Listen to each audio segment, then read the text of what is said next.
proponents, and Xavier. Xavier and I affirm the resolution. The continuation of current U.S. anti-drug policies in Latin America will do more harm than good. Our first observation is that current U.S. policy in Latin America is centered on the prohibition of drugs. According to Simon Fraser University in 2011, all countries that fail to comply with the prohibition of drugs are subject to punishment, including the withholding of the majority of foreign aid. This makes countries afraid to discontinue the policy of prohibition, even if it is not in their best interest. Our first contention is that violence perpetrated by the U.S. only makes the problem worse. U.S. aid increases the amount of violence in Latin America. To enforce the policy of prohibition, the Center for Economic and Policy Research explains in 2013 that the U.S. supplies the Mexican army with weapons, as well as army, marine, and naval troops, so that they can fight the drug cartels. In fact, prohibition makes these cartels violent. Before prohibition, there was no reason to be violent, but with prohibition, the Center of Economic and Policy Research furthers that drug cartels have the incentive to be violent because they must protect their business.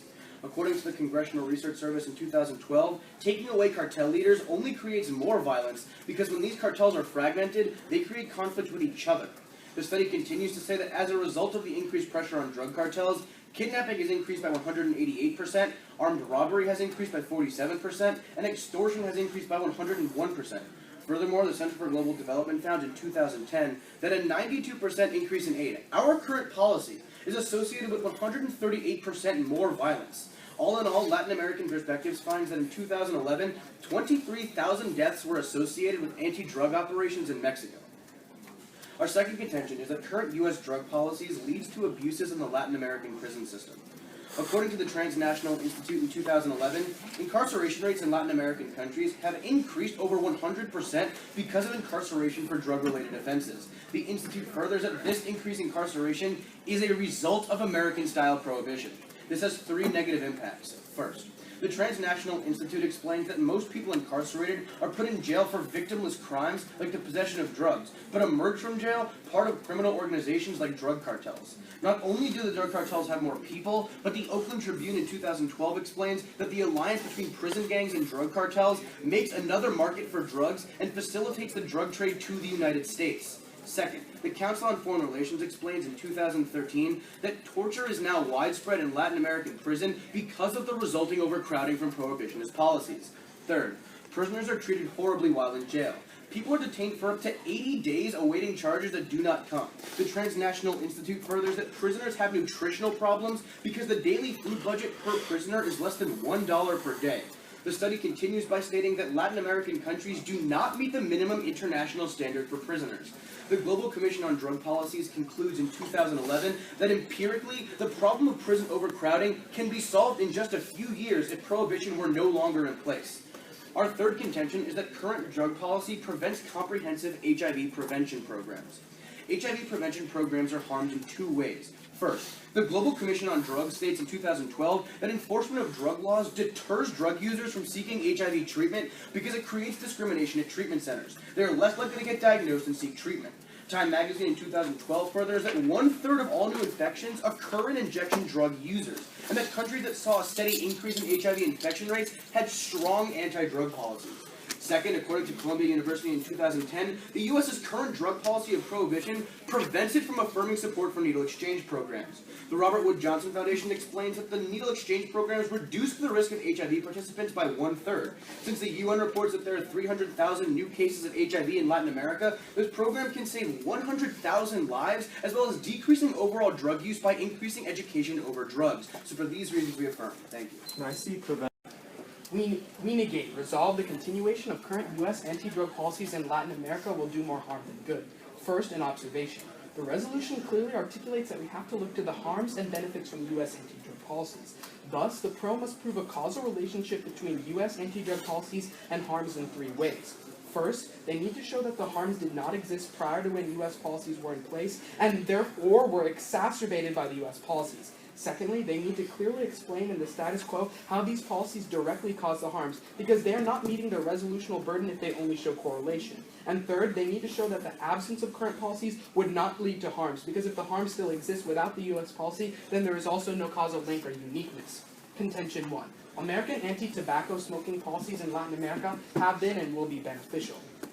According to the National Institute of Drug Abuse, the tobacco and nicotine found in cigarettes are considered highly addictive drugs. The U.S. has actively fought cigarette smoking in Latin America in three main ways. A. Export excise taxes. Frank Chalupka, the University of Illinois, explains that for the United States, tobacco excise taxes have not been imposed to raise revenue, but, quote, explicitly for the purpose of reducing tobacco use. As a result, they constitute an anti-drug policy. The Wall Street Journal on April 26 of 2013 explained how excise taxes are a current policy. Quote, a White House budget proposal earlier this month could trigger a 94% increase in the federal excise tax for cigarettes, further pressuring sales. Hugh Waters of Johns Hopkins explains that because such taxes restrict the ability to purchase cigarettes, they are directly linked to decreases in smoking. He estimates that an increase of only 20 pesos per pack, or about $1.60 each, which would be exceeded by the proposed 94% increase, would save 1 million Mexican lives. Even more, it would raise $3.28 billion in American revenue. B. Anti-tobacco treaties. The U.S. has backed international efforts to limit tobacco consumption. According to the Journal of Chronic Obstructive Pulmonary Disease, or COPD, the U.S. has backed the World Health Organization's Framework Convention for Tobacco Control, or FCTC. Additionally, the Center for Strategic and International Studies finds that the U.S. has been a global leader in reducing tobacco usage. The FCTC has several components that prohibit tobacco usage in Latin America. According to the WHO, the ban restricts lobbying and the influences of big tobacco industries on government, restricts public smoking and secondhand smoke exposure, funds public awareness programs, comprehensively bans tobacco advertising, and requires health labels that occupy 30% of the cigarette carton. Boykley of the CSIS has analyzed the effectiveness of similar tobacco control programs and found they have reduced smoking by 20%. The impacts are immense. The Palo Alto Medical Foundation explains that smoking and secondhand smoke kill more people than AIDS, alcohol and drug abuse, car crashes, murders, suicides, and fires combined. And Shigematsu of Yale does weighing for you. Quote, more people die of tobacco smoking in Mexico every single year than have died in all the drug-related violence of recent years put together. C. Crackdowns on smuggling and counterfeiting. A serious problem for the U.S. is that counterfeit cigarettes are made in Latin America, then smuggled and smoked both in the U.S. and several South American countries. According to the GAO, the ICE, CBP, and ATF have all steadily ramped up efforts to crack down on tobacco smuggling. The GAO furthers that Customs and Border Patrol has increased the percentage seized from 9 to 44%, or a five-fold increase in the last decade. This is significant because counterfeit cigarettes actually comprise a huge portion of the international market share. The International Journal of COPD estimated that illegal cigarettes coming from Paraguay and Argentina alone made up 20% of the world market, and in Colombia, 96% of cigarettes were counterfeited. The impacts are two-pronged. First, economics. The Wall Street Journal reported that the U.S. loses $50 billion in revenue because of counterfeit cigarettes. And secondly, health. The Wadsworth Center for Inorganic and Nuclear Chemistry calculated that counterfeit cigarettes have much higher levels of poisonous chemicals than regular cigarettes. 5 times as much cadmium, 5 times as much lead, and 2 times the amount of thallium sulfate, the main ingredient of rat poison. Therefore, we magnify our further impacts because they're more deadly for individuals. How does the United States government plan to pass an excise tax over Latin America? Okay, that's a good point. It's an excise export tax. Okay. So what it means is that and in this case, it's a tax on a specific good or product, and we increase it in order not necessarily to raise revenue, but to prevent people from using it. So before the cigarettes can go to Latin America, it increases the prices on it and makes it harder for So people before to the purchase. cigarettes can go to Latin America from the United States, Yes. how much of Latin American cigarettes are from the United States? I believe one of our cards talks about how they buy like 40% from Marlboros from the United States. But even then, the fact is that, like, Okay. I don't know if I could give you an exact number of like how many cigarettes, but what I'm showing, our Waters evidence shows that just the taxes that we put on the amount of cigarettes that we sell there, in and of itself, would save the 1 million lives. Right, but if you're saying that we're gonna increase a tax, and those cigarettes are gonna be so expensive that people aren't gonna want to buy cigarettes, why not turn to alternative cigarettes, which are just as bad? What did you say? Why not? Why wouldn't people just turn to foreign cigarettes from Europe or Asia that are just as bad? Like counterfeit cigarettes? No, not counterfeit. Like, just because they're not Marlboro doesn't mean they're counterfeit, right? I'm just talking about Okay. cigarettes from another portion of the world. What's Okay, stopping I mean- them from getting cigarettes? Okay, you'd have to show that they are going to buy those cigarettes from other countries. I think the most important thing is because they buy from the United States, our evidence shows that there's less people who are going to be smoking. Well- Some people will still buy it from the Okay. United States, and that's how we make more revenue too. But Now, can I ask you a question? Okay, sure. Okay. So you said that 23,000 deaths in Mexico were associated with our anti-drug policy. Yes. What does that mean associated with our anti-drug policy? Well, either the deaths were people who were directly involved in the drug cartels, or was an action of, if you follow the money, somewhere where our aid went that caused, for example, like a military. So you said so some of those people were like killed by cartels, right? Or I'm assuming. Or like killed in a crossfire, killed in Colombian raid on a cartel, anything like that. Okay, just follow the money. So what percentage of that is actually like followed from U.S. money, or what percentage is like so that's the killed by evidence cartels? from the Center for Global Development. In terms of the 23,000 deaths following the money, it's all having to do with like the drug war. But in terms of specifically linking that to our aid, who a declared the war on 92% drugs? increase leads to 138% increases in violence. Who declared the war on drugs? Was it the United States? I would assume that it would be Latin American countries in the Yeah, United it States. was Calderon in Mexico who declared the war on drugs. So if how did they're the ones who are, can I ask you a question about that? you said a lot of these violences came from the drug war, the war on drugs. Yep. If they're the ones who've been initiating it Yes. and perpetrating it, wouldn't that seem more of the causal burden is on See, them? that's the evidence that we provide in our first contention about how we are providing Latin American countries with army troops, naval troops, marine troops. We're providing them with weapons. We're providing them with aid to substantially increase their military force and their police force to attack. Quickly, has HIV rates gone up in Latin America or down? Well, we've seen a general decrease, but still 300,000 as of last year. At that point, we could see a further decrease without our policies. Okay, and are there needle exchange programs in Latin America? It depends on the country, but none of them are run by the government. Cool. On his first observation, which is that we have to provide the causal link. And we completely agree, and we do exactly that with our first observation that talks about how these Latin American countries don't necessarily want to have these prohibitionist policies, but they are forced to because of pressure from the United States, because they don't want to disagree with the U.S., because there's a huge power in the region. But moreover, the Huffington Post explains that Latin American countries do want to overturn prohibition, but they can't because of the United States pressure. So with that in mind, let's move on to their first and only contention, which talks about the benefits of our anti-drug policy, namely subpoint A, which talks about excise taxes. And to this we have three key responses. The first of which is that this is domestic policy and is in no way related to anti-Latin American drug policy. You can't look at this in the round as well as their other impacts of this contention, because insofar as these excise taxes are passed by the U.S. for the purpose of decreasing the amount of smoking in the area. Moreover, the problem is that the drugs in the United States are bought through a black market. They aren't bought in stores. So we're not going to see any of these drugs actually see a price reduction. In fact, according to the New York Times, prices have decreased 74% over the past 30 years, which shows that our drug policy really isn't reducing the access to the amount of drugs in the United States. If anything, there are more people who have access to drugs. Now, this is true because of the fact that these excise taxes are only applicable in legal places, in stores. They aren't applicable on the black market deals, and these black market deals are how these drugs are sold. But moreover, this is not current policy, because their own evidence that they provided us as of Friday says it's a budget proposal. It's not a current policy. We can't look to this going forward into the future. But next, let's move on to their subpoint B, where they talk about the anti-tobacco treaties that the United States has signed. But remember, first of all, this is again not policy against Latin America. This is domestic policy. Our opponents keep trying to tell you that domestic policy is what we have to look to in today's round, but it's not what we're looking to. We're looking to the impacts of our domestic policy on Latin America, and impact specifically due to our foreign policy. And our opponents are simply not showing that. But then they go and show that smoking has decreased by 20%. But smoking is very different from having drugs. Remember that they're saying that smoking is decreased, but not tobacco smoking. There's a really big distinction because they're talking about legal cigarettes going down and not the illegal drug trade that we should be trying to prevent. But moreover, they talk about how more people die of tobacco smoking than through violence in Mexico. But at the point where we're looking on a grand scale, we see that violence has increased 63% throughout all of Latin America. So when we're looking at all of Latin America, rather than just the one isolated example of Mexico, we should prefer violence stats in today's round because it has a larger impact, because we're seeing more violence, and because it's more holistic than just looking at Mexico. But next, our opponents provide you this subpoint C that talks about the counterfeit drugs. And to this we also have a few responses. The first of which is to their claim that we've seized more drugs and that's a good thing.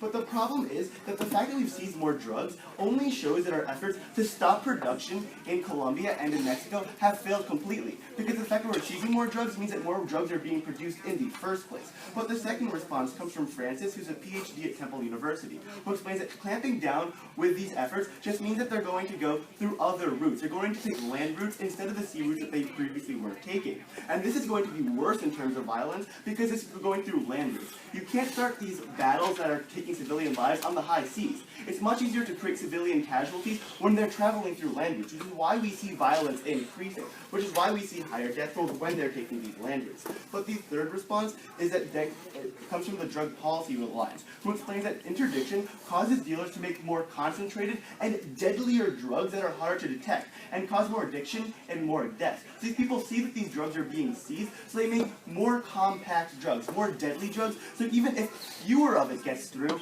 the effect is still going to be the same. They're going to be more potent, they're going to be more deadly, and they're going to cause even more deaths than the drugs that would have been created before. We're creating natural selection throughout these drug dealers, and we're making them create more effective drugs. So for these Start with their observations where they say prohibition is going to be a big thing because countries don't want us. That's not true. When we looked at Organization of American States, they write in 2012 that they want more U.S. policy intervention. That encompasses all Latin American states, turning my opponent's observation right back against them, so it's not even going to be getting them any offense. Let's start with their first contention, talking about an increase in violence. To this, I have two main responses. First, they talk about how removing the kingpin increases violence. They read you not one piece of causal analysis here. Their 23,000 deaths impact has nothing to do with U.S. assistance in particular. Furthermore, when we look to the benefits of what our policies are doing, it has three prongs. First, Johnson of Harvard does a meta-analysis which concludes that we're 39 times more likely to take out the kingpin to break down the cartel when we take out the kingpin. This is impacted as a second prong from the US DOJ, who explains we've dismantled 612 cartels annually. If we're dismantling 612 cartels annually, that means we're going to be seeing a decrease in overall cartels over time and we'll win the war on drugs. But the third response is from John Poland, who explains our militarization in the region is particular to US anti-drug policies, and that's the reason why we have it. That's led to us foiling 29 terror plots. And these terror plots were planned to use uranium to come into the United States and create a dirty bomb which impacts to 1 million lives being lost. So when we prevent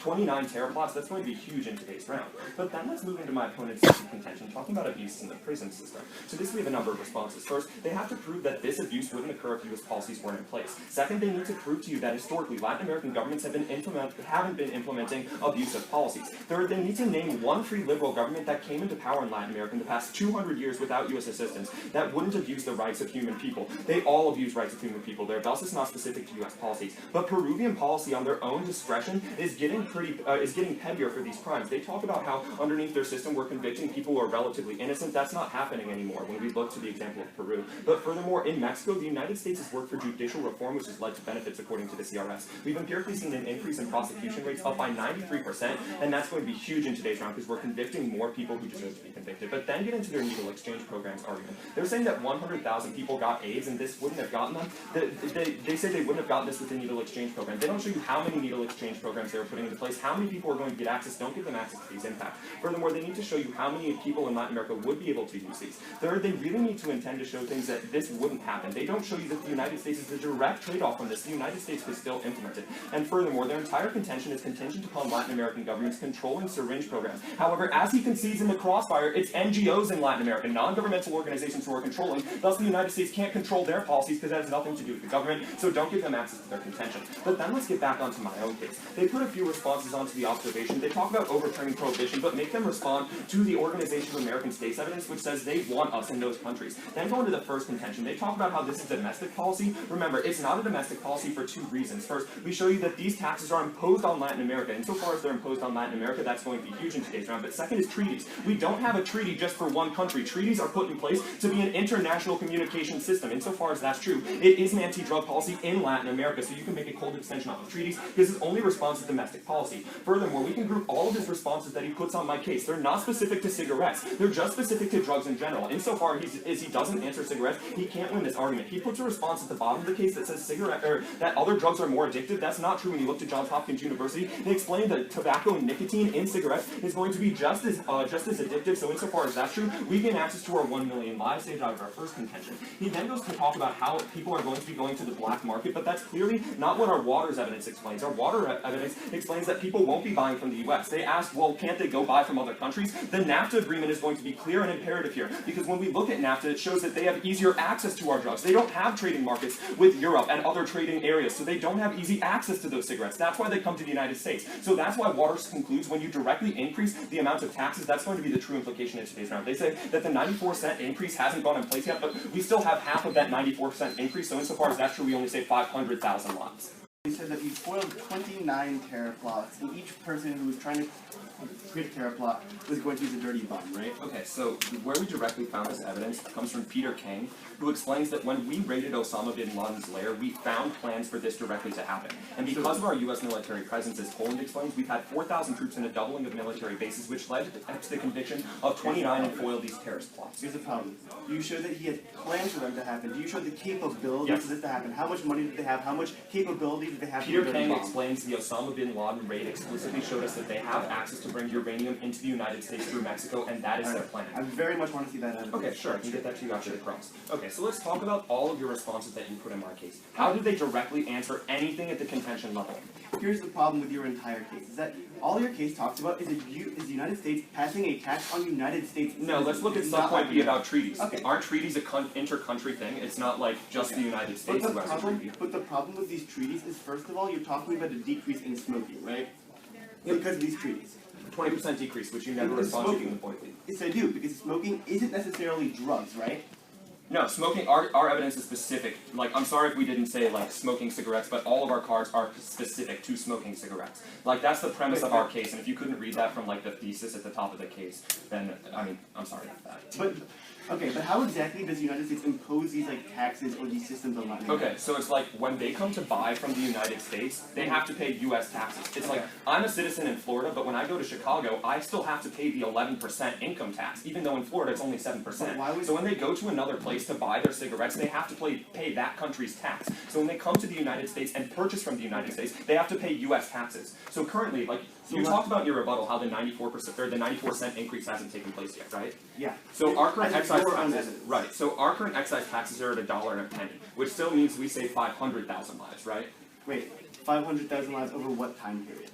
That's like when we implement it, the terminal impact going to be saving over a short-term period as. So we already implemented it, and that already saved 500,000 lives, right? That's what the Waters evidence is explaining. So, if our current policy continues, this short-term impact, this short-term benefit of 500,000 lives, no, has already it's happened. A repetitive benefit. No, because So as long as the how taxes often are in does place, as long as these taxes are in place, so the benefit happens over a period in which we've had the excise taxes going on, and Waters does the analysis to conclude that we save 1 million lives over the time span of 5 years. So insofar as that's true, that's where Waters draws his analysis from analyzing the last 5 years. But let's talk about your case a little bit. Okay. Where do you ever read me one causal piece of analysis that says U.S. policies directly cause an increase in violence? Well, we show you the evidence from the Center for Economic and Policy Research that talks about how these prohibitionist policies make cartels violent. Okay, but if I win, we're reducing cartels in the long term. No. Doesn't that negate that argument? At the point where they're violent in the first place because of United States policies, because they're now facing pressure from the Mexican government, that is going to be a net. Some framework, and I'm going to go over the major issues in the round. Okay. So first on the framework, we argue this idea of prohibition. Now they say that countries want us. Yes, we agree countries want us. What they don't want is the United States pushing its domestic policy on Latin America. That is what they don't understand about our first observation. The Simon Fraser University evidence says that we're pushing domestic policy on Latin America, which isn't good. We're not arguing decreasing all aid and help to those countries. We're arguing changing how we approach giving those countries policies. So that is one of the major issues around health. Our health point is our third contention. It talks about HIV and AIDS, so go there first. They respond to HIV in a few ways, but the most important part is that they completely disregard the time evidence, which says that in countries where we've implemented HIV prevention programs in terms of needle exchange programs, we've seen a 1/3 reduction in HIV rates. It doesn't matter how many people have access, if that's a pretty significant and stable pattern. Next, we have the gay men's health crisis, which says that NGOs are not effective in implementing the programs because of the link that they draw, the stigma link. People do not want to seek treatment and go to needle exchange programs that are run by NGOs because they're afraid of being arrested when they go there. That is a problem with our prohibitionist policy. Not only are we not allowed to fund them, but people don't even want to go to them because they're afraid of being arrested. We have to list these policies to fix this. Then they talk about the next point on health is their whole case, which is about cigarettes. Very importantly, you can look at the article itself. Let's understand what an excise tax is. An excise tax is a tax on a luxury good by the United States government. This article talks about the United States government passing a luxury tax on United States cigarette companies. Just because they sell to Latin American countries does not make it anti-drug policies in Latin America. It's just trying to increase overall taxes from the United States. That's not the same thing. Now we're going to human rights, which is prisons. Okay, they dropped the major impact in this prison argument. The major impact in the prison president argument is that we're increasing the number of people joining cartels because of overcrowding. They say we're fixing judicial problems and that we have a 93% increase in conviction rates. That's bad. More people in prison means more people in cartels. They completely dropped that. Finally, they want a unique analysis on violence. Cayman of Yale said that we saw 11,500 more homicides regardless of the patterns of violence because of our policies. So for these reasons, we affirm. Thank you. Start with the overview that Mark talked about. All the responses to our case, their 74% drop in prices, their Francis and their drug policy alliance, all of those are not specific to cigarette smoking, so you can disregard those. They even admit that it's for cocaine production. But let's go on the specifics. Remember Chalupko, which explains that these excise taxes are anti-drug policy. Now, the only thing our opponents try to say is it's a domestic policy. But the fact is, since they're selling it to Latin American countries, we're trying to, as Chalupa explains, decrease the amount of people who are smoking in Latin America. So it's an anti-drug policy. And look at the resolution. It says the continuation of current U.S. anti-drug policies in Latin America. So that's an anti-drug policy that we're doing in Latin America. Now, they're trying to indict the Wall Street Journal evidence by saying it's a purported raise in taxes. That's right. But the article also explains the taxes that we have right now are half of what the lives that we would be saving. So we're saving 500,000 lives right now. If we increase it to this purported level, which it says that we will by the end of this month, we'll be saving the 1 million lives according to the Hugh Waters evidence from that $1.60 increase. Remember, this is going to be outweighing all of their impacts in their case, so even if it's only 500,000, it's still outweighing the AIDS and the violence impacts. But then, remember what Mark talks about with NAFTA. Because of that agreement, they're not going to be able to go to other countries, and the biggest provider and biggest traders are going to be coming from the United States. Now let's talk about treaties, subpoint B. It's the FCTC. 168 countries signed it ubiquitously all over the world, and it's going to be affecting Latin America. Remember, they dropped Boikley, which shows that these treaties have decreased smoking by 20%, which means that if we're decreasing smoking by 20%, you can take 20% of the total smoking population, and Boikley furthers that, and the Palo Alto furthers explains that it kills more people than AIDS, so we outweigh all their AIDS impacts, and Chikamatsu explains that it kills more people than violence, so we outweigh all their violence impacts. Then on our subpoint C, remember the economic benefit that we're getting is $50 billion. But even if you're not comfortable voting on our own case, you can vote on their case on the terms. On the kingpins, Mark reads the Johnson evidence, which explains that it's 30 times more likely to take out a cartel when we kill the kingpin. The U.S. Department of Justice explains that we've dismantled 612 cartels, which decreases all of their violence arguments, and in Mexico, we've been doing judicial reform. Treaty about Point B that was written by the United States. It was a framework convention by the WHO and the United States signed onto it. And then you say it decreases smoking by 20%. Actually, I even said in the case that similar treaties have decreased smoking by 20%, and that's what they think. So how many fewer deaths will that result in? Well, it would be out of the total smoking group, and okay, well, so okay, let's see. Like one in 3 people smoke cigarettes in the United States, so that's about 100 million. Around the world, it's probably right. So that's in the United States. So no, I'm just trying to get a rough estimate. So let's just say that. Let's use that so it's maybe like 1 million people or 1 billion people in the whole world smoke. Okay. So then 20% of that. I mean, we can run that. Okay, so on your excise taxes, who is passing the tax? Okay, so the United States government passed. Okay, who is being taxed?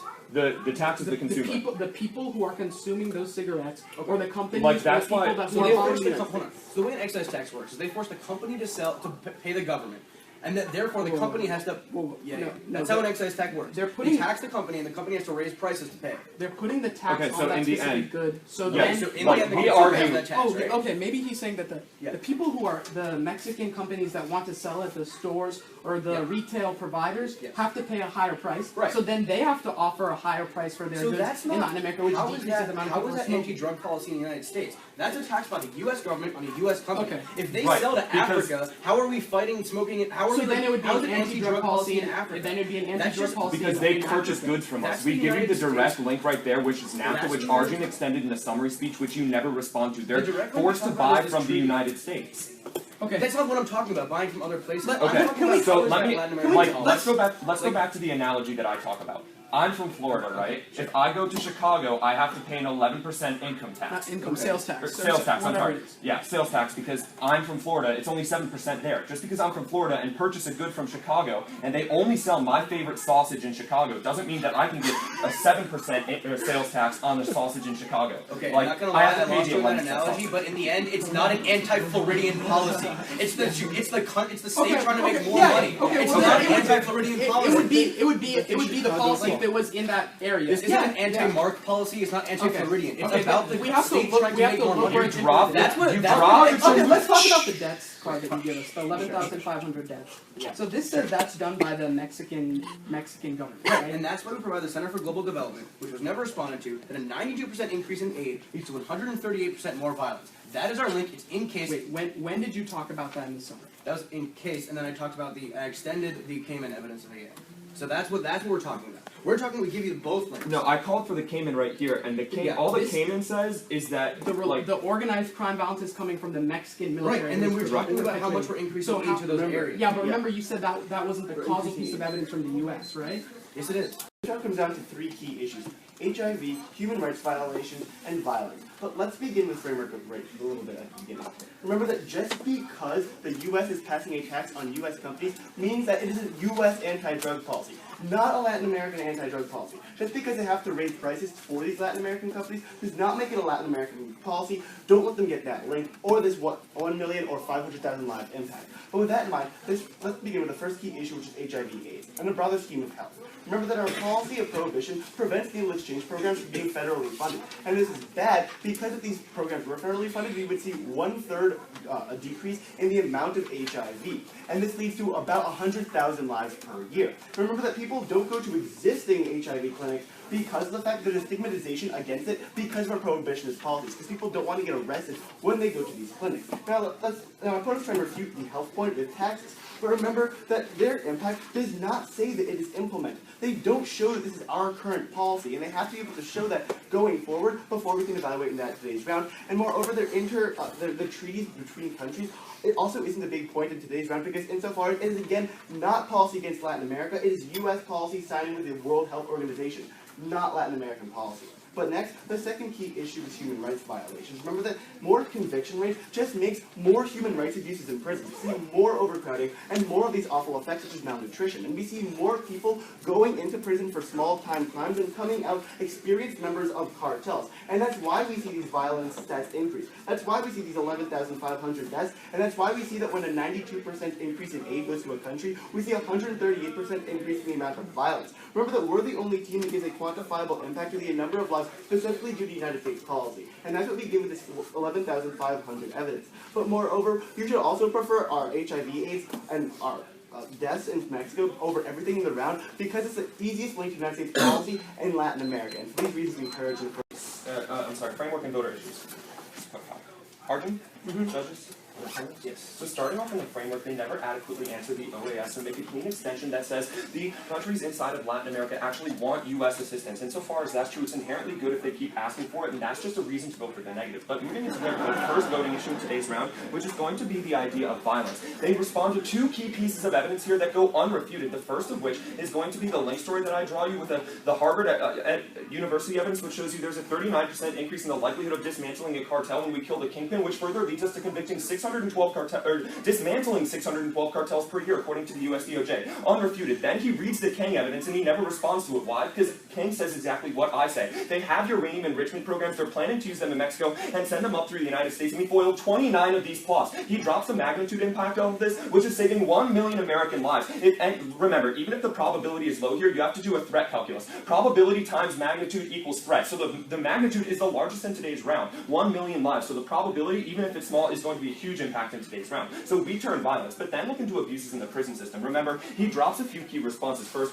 I told him that he needs to prove inside of his case that there is a free liberal government in the past 200 years that could have not done these abuses without U.S. assistance. They've been doing it for 200 years, so it's not unique to U.S. policies. He drops this, but then look into his needle reduction program. He goes on to talk about how there's this reduction in the rates, but remember, he never responds to the fact that he can't give me a specific number of needle programs that he's going to be using in Latin America. So insofar as that's true, that's going to be taking out my opponent's case. Then on to our own case. Remember, excise taxes are affecting the prices in Latin America. Insofar as that's true, you can make a clean extension off of the Hugh Waters. We save 1 million lives, or actually 500,000 lives, because the excise tax hasn't gone up yet. And then we read you the evidence which says that's from 2008 to 2013, the biggest impact in today's round. But then moving to tobacco treaties, they never respond to this. Remember, the World Health Organization made a clean extension which says these treaties restrict lobbying, public smoking, it bans advertising, puts warning labels on cartons. This decreases smoking by 20% in Latin America. A huge impact in today's round. And then remember, when you go on to even look in their arguments where they say drugs are counterfeit, make extension to CBP which says we seize 5 times the increased amount of counterfeit drugs. For those reasons,